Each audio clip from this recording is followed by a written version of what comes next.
श्री सद्गुरुदेव परमात्मने नमः। श्री रामचंद्राय नमः। श्री सद्गुरुदेव जी ने कहा, विभिन्न भौतिकीय संसाधनों की प्रचुरता, उच्च पद स्थापना और सर्वत्र प्रतिष्ठा बड़ी उपलब्धि है, लेकिन आनंद और दिव्यता का अनुभव केवल भगवान की कृपा से ही प्राप्त होता है, संभव है। कृपा शब्द अपने आप में पूर्ण है। इसके अर्थ की सार्थकता तभी है जब इसकी अनुभूति की जा सके। कृपा की यदि ईश्वर की जिज्ञासा है, उन्हें पाने, देखने और अनुभव करने की, तो आत्मा के बताए सद्गुणों की उपासना करिए। उन्हीं का विकास और अनुसरण करिए और उसी रूप में उसे पाने का प्रयत्न भी कीजिए। ईश्वर को पाने का यही सबसे सही, सरल और सुंदर मार्ग है। मानव को चाहिए कि वह प्रत्येक प्राणी में ईश्वरीय दर्शन करे, सभी को एक पिता की संतान माने, जिसकी संतान वह स्वयं है। इसी से उसका मानव धर्म विकसित होगा।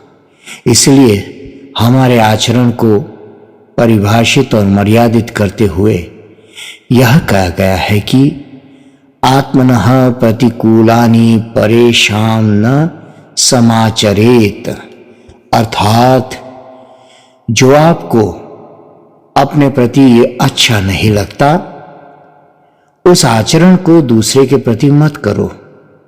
बात स्पष्ट है कि कण कण में और अणु अणु में जब हम उस दिव्य शक्ति के आलोक को, ऑरा को अनुभव करेंगे, तो हमारी दृष्टि में व्यापकता आ जाएगी।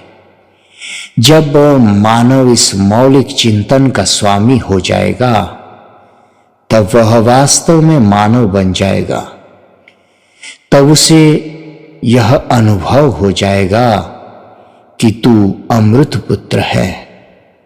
इसलिए काम, क्रोध, मद, मोह, लोभ के चक्र से ऊपर उठ और अपने परम पिता से मिलने के हेतु सदा ईश्वर चिंतन कर। जो ईश्वर का चिंतन करता है, वह स्वतः ही चिंता से मुक्त हो जाता है।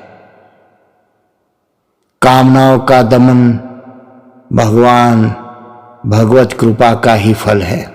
जैसे समुद्र में वायु विक्षोभ से उत्पन्न लहरों की आक्रामकता अधिक देर तक नहीं टिकती, उस प्रकार शांत, बेपरवाह और समर्पित साधकों का अंतःकरण भी सांसारिक प्रलोभनों से मुक्त रहता है।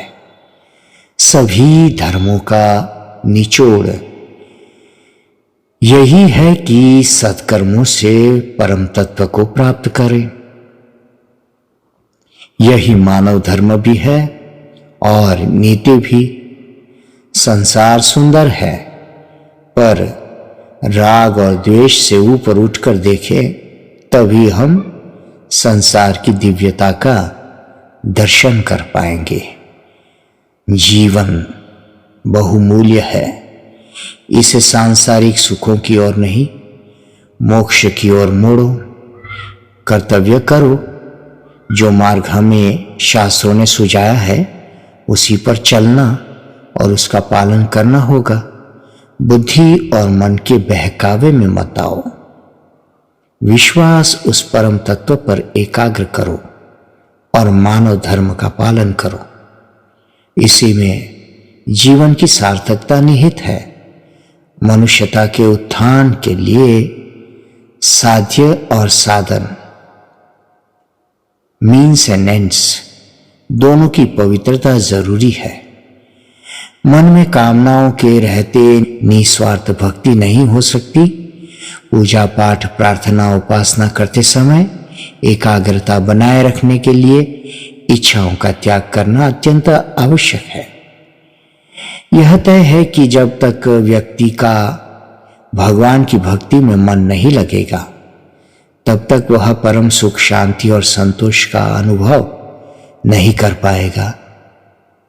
जब तक बच्चा खिलौनों से खेलने में व्यस्त रहता है, तब तक वह अपनी मां को याद नहीं करता। जब उसका मन खिलौने से भर जाता है या उसका खेल खत्म हो जाता है, तब उसे मां की याद आती है। ठीक यही स्थिति हमारी भी है। जब तक हमारा मन सांसारिक वस्तुओं और काम वासना के खिलौने में उलझा रहेगा, तब तक हम भी परमपिता यानी परमात्मा का ध्यान नहीं आएगा।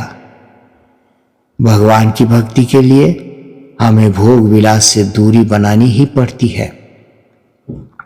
परमात्मा ने इस अद्भुत जगत की रचना की है।